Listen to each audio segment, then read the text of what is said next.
Bengal west బెంగాల్లో ఉన్న Mamata Banerjee government ఎంత బాధ్యతారాహిత్యంగా బంగ్లాదేశీలకి బోర్డర్ దాటించుకొని Aadhaar card, PAN card, passport ఎలా జారీ చేస్తున్నారన్నది మళ్ళొకసారి ఎక్స్పోజ్ అయిపోయిందండి.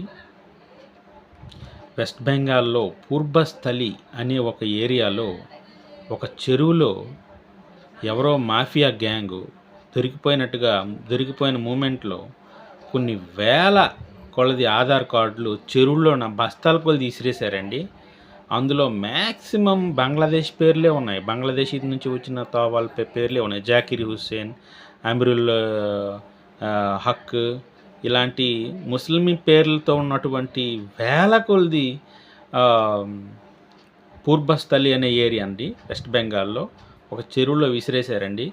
సో ఇన్వెస్టిగేషన్ ఎప్పుడైతే ఎలక్షన్ల ముందు ఆధార్ కార్డులు ఎవరెవరికి కొత్తగా ఇష్యూ అయిందనేది ఇన్వెస్టిగేషన్ జరుగుతుందో అక్కడ ఇటువంటి ఘటనలు చోటు చేసుకుంటున్నాయి.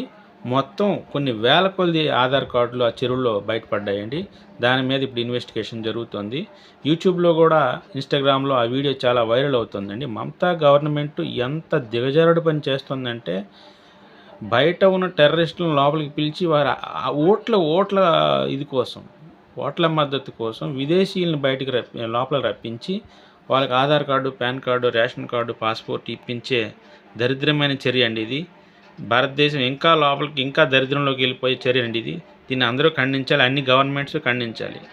ఇది మెయిన్ స్ట్రీమ్ మీడియాలో చూపించట్లేదండి, చాలా దురదృష్టం ఇది.